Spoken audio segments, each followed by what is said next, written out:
ओम गजाननं भूतगणासेवितं कपित्तजाम्बूफलचारुभक्षणं उमासुतं शोकविनाशकारकं नमामि विघ्नेश्वरपादपङ्कजम्।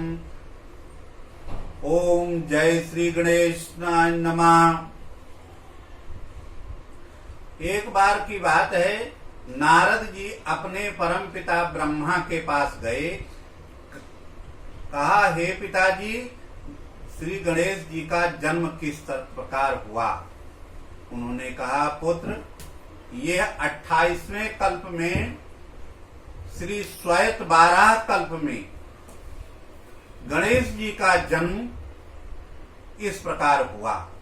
एक बार की बात है, भगवती पार्वती हरतालिका तीज व्रत करने जा रही थी। उस समय उन्होंने सोचा कि शंकर जी के अनेक गण हैं, मेरे एक गण नहीं है।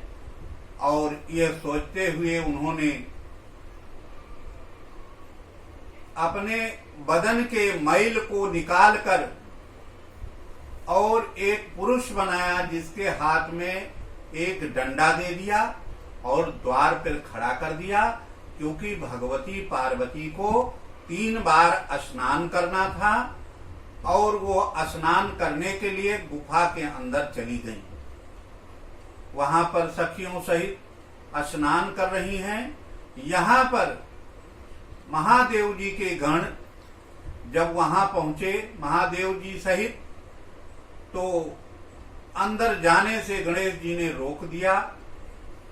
और जब अंदर प्रवेश न मिला, तब गण लोग कहने लगे, हे महादेव जी, अंदर नहीं जाने दे रहे हैं, कह रहे हैं हम पार्वती के गण हैं।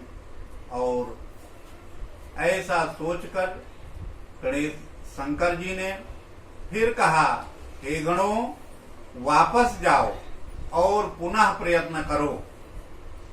जब पुनः प्रयत्न करने के लिए गण लोग वहां गए, तो गणेश जी ने अंदर प्रवेश होने नहीं दिया। संपूर्ण प्रयत्न करने के बाद गणों ने महादेव जी को आके बताया, हे महादेव जी, हम लोग का प्रयत्न विफल रहा और हम लोग नहीं कुछ कर सके और आ गए। अब आप ही कुछ करो। ऐसा सोचकर शंकर जी कुपित हो गए और उन्होंने इंद्र आदि देवता, ब्रह्मा, विष्णु सबको बुला लिया और युद्ध के लिए तत्पर होकर गणेश जी के पास पहुंचे। इंद्र को गणेश जी ने परास्त कर दिया, देवताओं को परास्त कर दिया, गणों को परास्त कर दिया। लास्ट में विष्णु भगवान से और गणेश जी से युद्ध होने लगा। उसी समय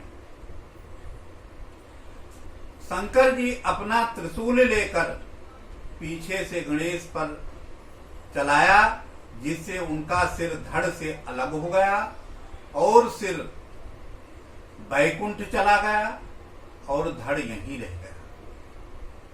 इस प्रकार शंकर जी अपने गणों सहित गुफा में प्रवेश किया।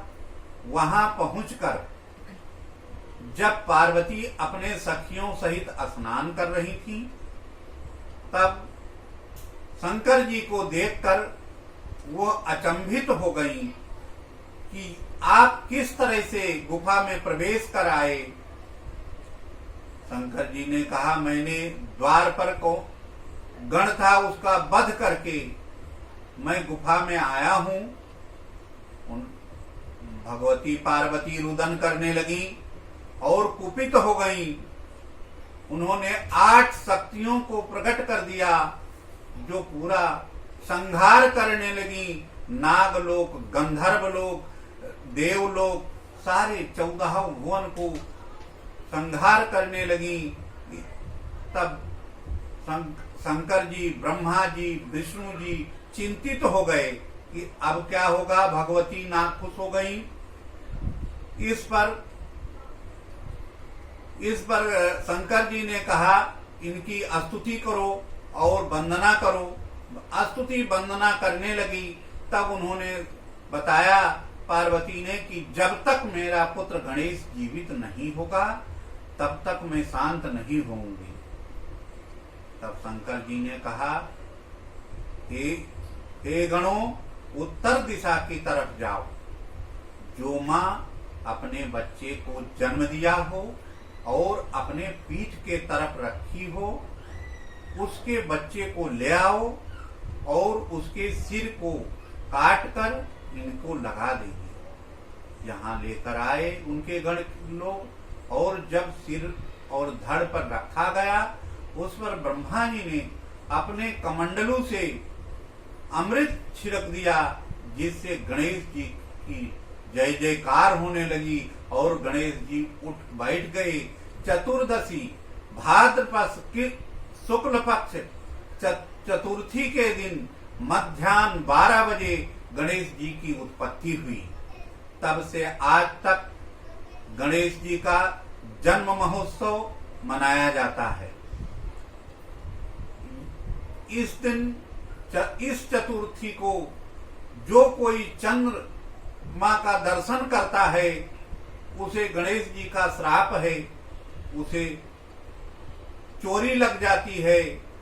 जैसे श्री कृष्ण भगवान को अस्मांतक मणि की चोरी लगी, उन्होंने जामवंत जी से युद्ध करके वो अस्मांतक मणि प्राप्त की, तब उन्हें चोरी से निवृत्ति हो गई। इस प्रकार वो चोरी से निवृत्त होकर, और यहाँ गणेश जी ने चंद्रमा को एक श्राप और दिया, हे चंद्रमा, जाओ तुम एक एक दिन क्षीण हो जाओगे 15 दिन में। चंद्रमा धीरे धीरे कृष्ण पक्ष में क्षीण होते जाता है। तब उन्होंने बहुत तप किया गणेश जी का। तब उन्होंने कहा, तुम चंद्रायण व्रत करो। चंद्रायण व्रत करने से उन्हें पुनः एक एक दिन बढ़ने लगे। पूर्णिमा को चंद्रमा पूर्ण हो जाता है। इसलिए यह गणेश जी का आशीर्वाद भी कहो या श्राप कहो, दोनों लग जाता है चंद्रमा को। चंद्रमा का हंसना गणेश जी को कि इनका शरीर तो मनुष्य का है, सिर हाथी का है, यही देखकर चंद्रमा हंस दिए थे। इसका फल उन्हें प्राप्त हुआ। जय श्री गणेश, जय श्री राम।